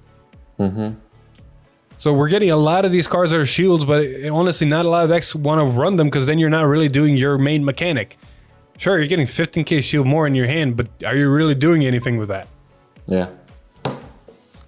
I don't know. Shield Valley needs to be fixed. But until Shield Valley can get fixed, we got to move on to Magic a Spinning Wind Paralysis. Okay, so the true Luard support. I know, that's why you put this here. We have a grade 1 6k that's for Keter that says auto rearguard when your Vanguard is attacked. If it is the 5th battle of this turn or more, bind this unit, choose one of your units, and it cannot be hit until the end of that battle. Granted, against decks like fucking Gandiva or anything that can retire, this is never going to go off. But against decks that don't touch your board, you place this on the board and you say, here, I have a perfect guard on my rear guard. Suck it. Yeah, like sadly, the ideal matchups for this card would be Flagberg and Maelstrom, but sadly they're going to ideal matchups? Bruh. 5 or more. Bruh, almost every fucking deck now attacks 5 or more times. That's true. Yeah, you're fair. I was going to say, like, because the sad part is most of the decks that are going to attack 5 or more times usually retire something at the same time. Like Maelstrom and Flagberg retire cards. Okay, so let's be real quick here, all right? Gandiva can do 5 attacks. Yes. Pretty easily, which is the fucking annoyance. Messiah can do 5 attacks. Jet cannot, unless you play some spice cards that really don't work. But then you keep moving on. Solaron now can do 5 attacks. It's not even a meta deck. If we take meta decks, Wallista can do 5 attacks. What else do we have? Minerva can do 6, if not 7 attacks. What else? Eva can do only 4 attacks, thankfully. But everything is really close to that 5 attack range. Orphist can do 5 attacks. What I'm saying is like, Viamance just can do 5 attacks again. most of the decks that can do those 5 attacks usually have an answer to remove this before they can get to that 5 attack. Which is the problem, yes. Just don't. I mean, it's a great card in theory, but it doesn't have any protection on itself. No, it does not. But that's why we move on to the next card in Knight of Decapitation, Nehalenia. It is a grade 2 double rare for Keter that says auto when this unit is placed on rearguard. Soul Blast 1. Choose one of your opponent's rearguards, put it on the bottom of their deck, and your opponent draws a card. Why is this a double rare? Why the fuck is this a double rare? Why do they draw a card? If you drew a Why card, do you baby. Soul Blast 1? If you drew a card, baby. Why do you Soul Blast 1? This card has a lot of questions. I don't know. I swear to God, if we get a support that makes this sense, sure. But right now, this card just has a lot of questions because there's a lot of Keter cards that can bottom deck without your opponent plussing. I would say this is a fun mill card, but you're giving them cards back in your deck. Pretty much. This card confuses Wait. me. I think I know how the card works. Wait, isn't there a card that when you guard with it, you can call cards? Huh? I want to say. Keter? Yeah, I want to say there was this fun combo where you could use like a dog promo or something like that calls cards in mid battle during your. I think it called itself. Otherwise, that dog would have been breaking the game because battle calling has been a Vanguard thing to break since the beginning. I mean, if you can call it during battle phase, I can understand why it's a double rare. Because then you can just soul blast on mid battle and tuck the card they're attacking with. Again, I don't think so because then you would have a lot of think of it this way: you would have a lot of cards that would constantly abuse the bottom decks in Keter because this is not the only one, and this is not the only one that's on place. I'm about to say that is really good in premium though. Just on place bot deck, you do something like Gold Paladin guarding with it, like Potential, Slay Me or something like that. potential. But outside of that, the card really confuses me. Why draw a card for the opponent? That really confused me. Now, anyway, we got a Keter Jewel to cover. We got a Yellow Jeweled Beast Topaz. Simple, straightforward. Rearguard, Guardian Circle, right line, right deck, do the thing on the circle. If this is on rearguard, look at the top 5 cards of your deck, choose up to one unique card from among them with grade less than or equal to your Vanguard, call it to rearguard and shuffle the deck. If it is other than during your main phase, rest the called unit. And then Guardian Circle, 20k shield. So it's a 2-for-1. I mean, in battle phase, you play this in like what's it called, Ezel. You can at least get 2 calls off of 1 call. Yeah, Ezel's a good option, honestly. Like, just call it, remove your ride line, look at top 5, call another one. It's not a bad idea.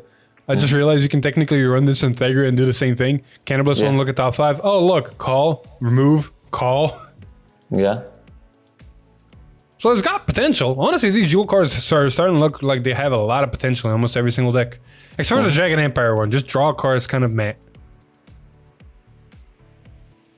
Oh, never mind. If it's other than main phase, it rests. So during battle phase, it calls. Well, you're not wrong, but you can get potentially something like the Witch and just say Cannibals one, draw a card. Yeah, Thegra though is pretty good. Exactly. All right. We are actually at the last card for the leagues before we start talking about some of the news and end this at a 2-hour mark potentially. And it's time to talk about the cover card of set 12.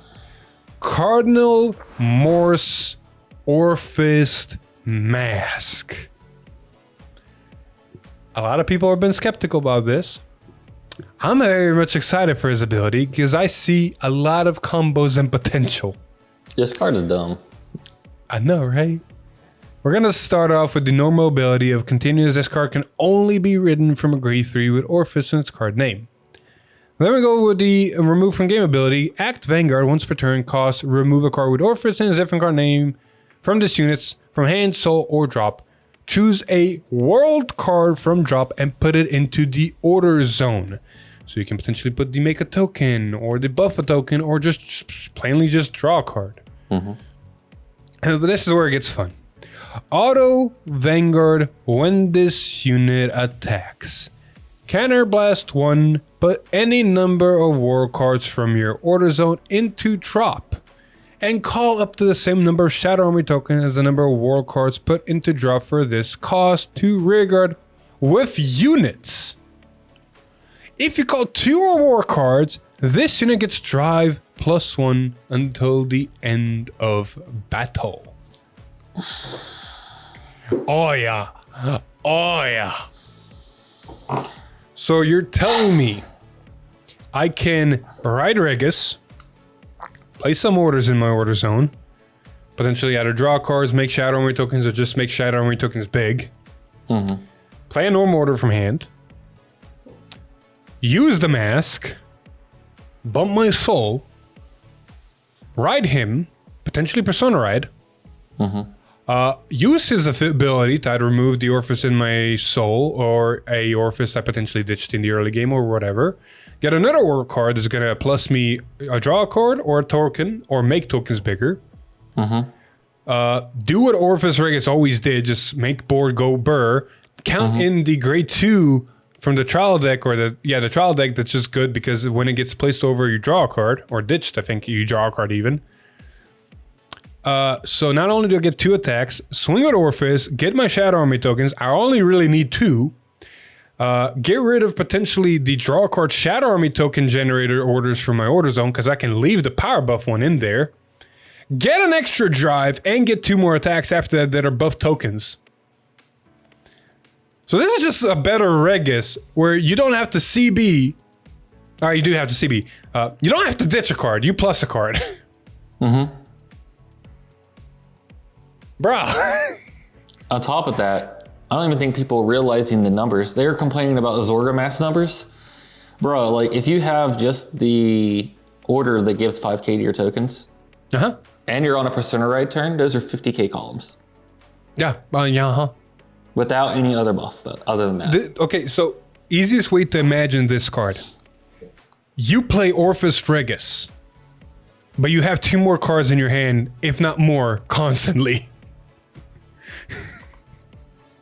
That is literally what this card is. This is Orphis Regis, but instead of discarding a card, you plus a card. And for those of you who think, well, now you have 2 less orders, there's easy ways to fix it. You either play them from hand, you use the trial deck or any other good Orphis support to more play them, or my favorite combo, if you can get it off. Oh, I just finished a mass turn. I'm going to guard your turn. It's back to my turn. Let me ride Regis. Let me get some orders from drop. Let me get the mask back in there. Let me ride this guy again. Let me activate Persona Ride. Let me remove Regis, get another order in there. Play another order from hand. Yeah. There's 3 already. Again. Yeah. That's not including all the on-place effects you used again. Yeah, because So like I said, you remove the draw card and to make the token order. So now you found a way to fix your draw engine because now you got all the draws in the world. Bro, this is really fucking good. Man, Greedon's crying. Where was this the love for Greedon? Bro, I can't wait to test out this card. I can't wait. We're still missing if we're even gonna get the grade 2 Dragon Wretch.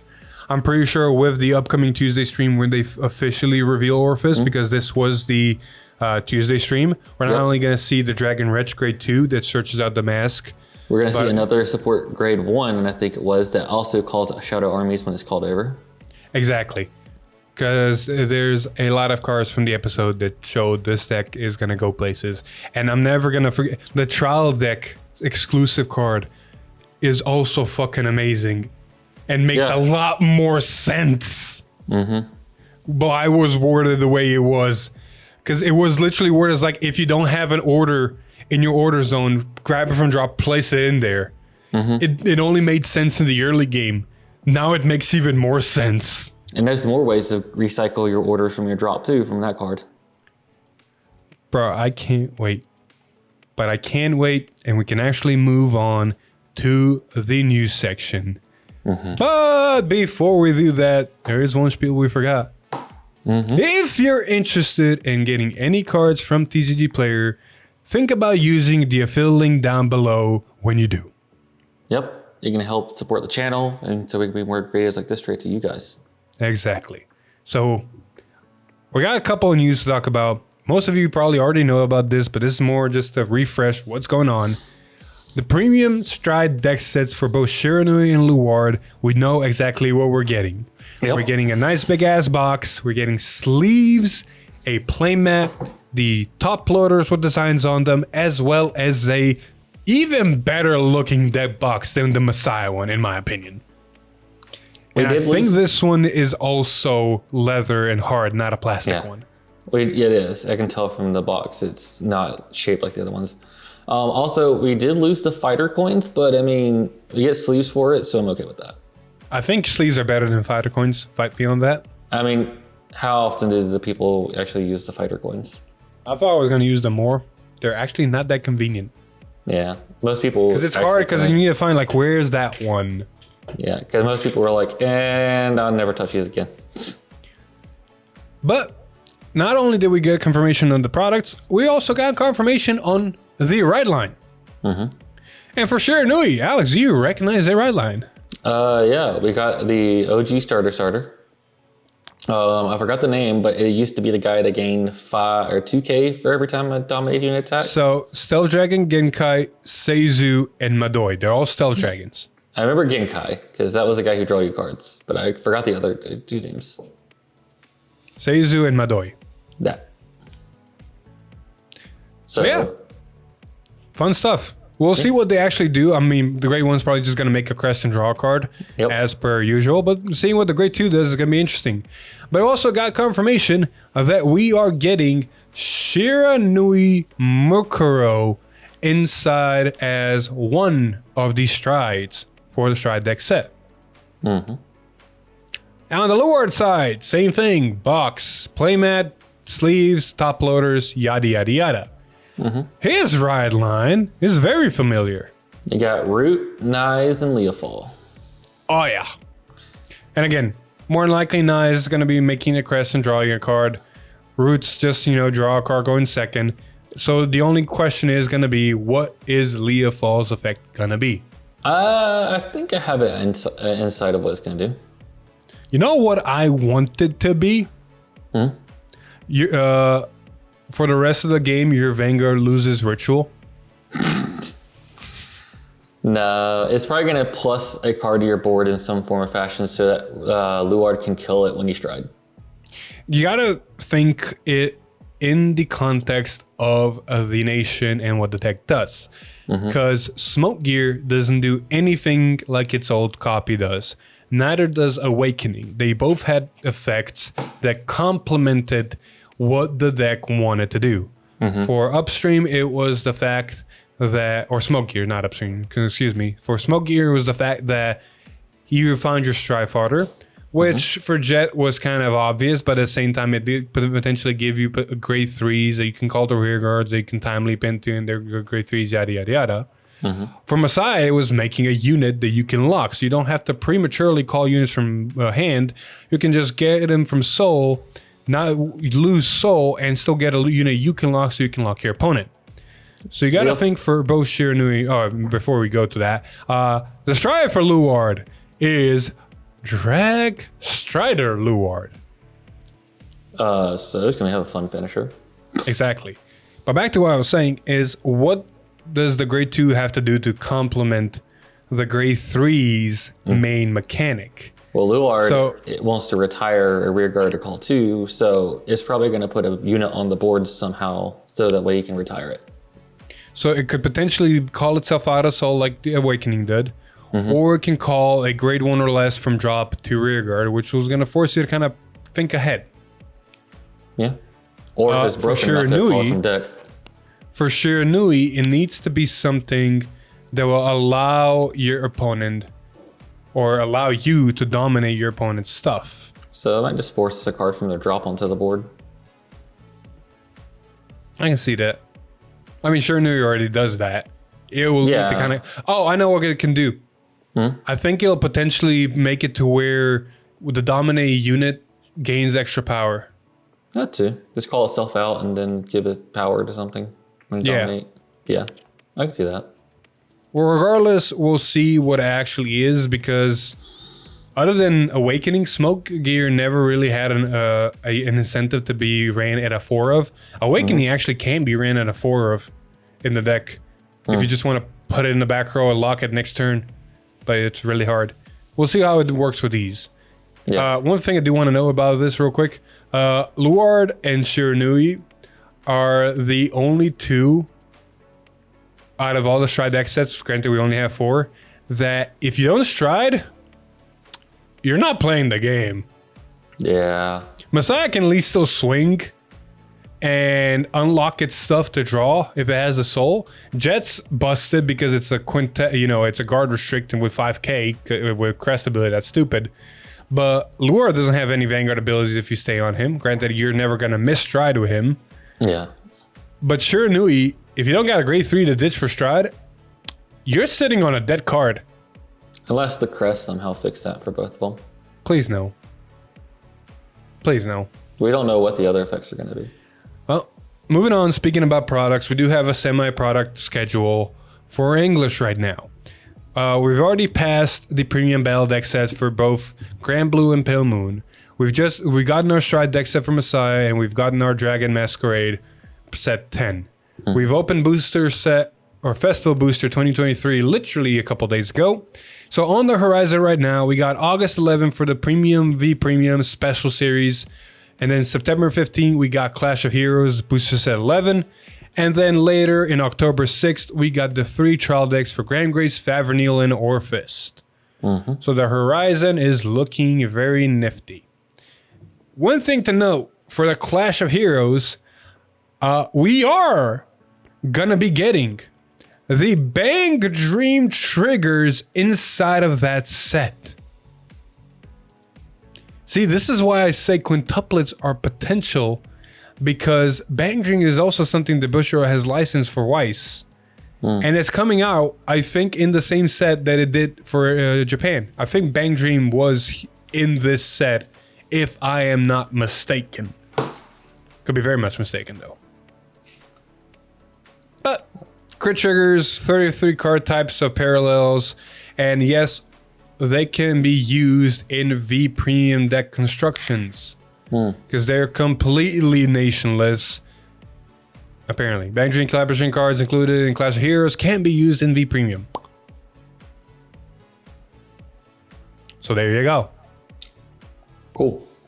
I believe that V Premium always did say that you have to have a V symbol on the bottom. So if they're saying it allows, even though it has a D symbol, that's up to them. I'm not going to question that too much. However, moving on to the next part, we're getting an English exclusive. Yep. I'm pretty sure this is an English exclusive because it does say, if I can find it again. Oh God, I can't find it. The Twitter post disappeared on me. Yeah, it does say VGE DSS11 Malevolent Masks. And it's a supply set that will be dropping November 17th. That'll literally only include one card, and that is the reprint of the mask order. But next to the card, it will be including a large storage box, rubber playmat, set of fighters coins, 3 sets of going first, going second markers, 6 card dividers, and 2 promo cards. See, I love how I don't think people are talking about this much, but there's an important factor about this set, Yeah. and that it says we have 6 card dividers. Yeah. And this is a deck for masks, which means the 6 masks that we already have. We have actually 6 max, yeah. It didn't say 8 or 7 or anything else, so there's no. I want you to do some basic math. If you have 6 dividers, how many pieces have you divided? Oh, fair enough. Probably like 12. Bruh, 7. 7. Oh, fair, true. Yeah, I was thinking like that. Yeah, you're right. 7. Yeah. Fucking shit. Where'd you come out of with? I see where you got 12, but at the same time, like, bruh. You said quick. Didn't say it was accurate. Alex failed high school math. That's beside the point. This is a cool product. As of right now, it's only English exclusive to my knowledge. We'll see what happens and what goes on from there and what the 2 promo cards are. But with that being said, huh? I was gonna say, like, the cool part though is that the dividers could be one of each of the mask units that we already have. I could see that. Which also means that your Orphis mask is the last mask, which makes me a little bit sad that Dragon Empire and Keter are not getting masked, but c'est la vie. With that though being said, we're gonna end this episode around the 2-hour mark and hope you guys had fun or listened to this in your car during work or whatever. But bro, let's actually stay on top of V-Times, please. So thank you everybody so much for watching episode 179 of V-Time. Again, we are not dead. If you liked the episode, please like, share with your friends, comment down below what your favorite part of the episode is, because it's starting to blur for me. But other than that, if you like what we do here, subscribe to the channel, ring that bell to get notified, maybe even become a member to get some awesome perks. Exactly. With that being said though, I have been Philip. This is Alex. And we'll see you guys on the next one. Bye. Woo!